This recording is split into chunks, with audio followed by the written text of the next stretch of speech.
فإن لم تفعلوا ولن تفعلوا فاتقوا النار التي وقودها الناس والحجارة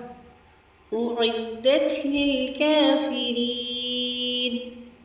وبشر الذين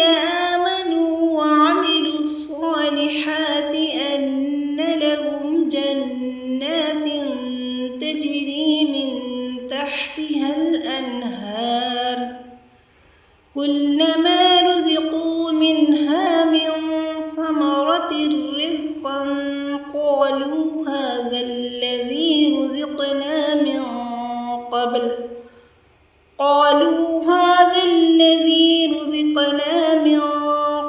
وأتوا به متشابها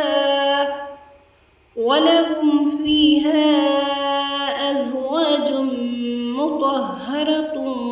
وهم فيها خالدون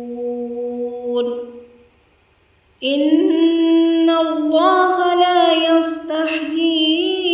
أن يضرب مثلا ما بعوضة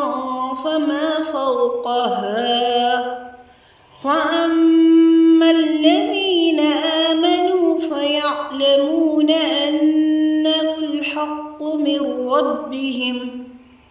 وأما الذين كفروا فيقولون ماذا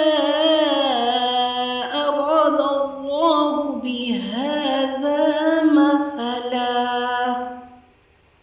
يضل به كثيرا ويهدي به كثيرا وما يضل به إلا الفاسقين.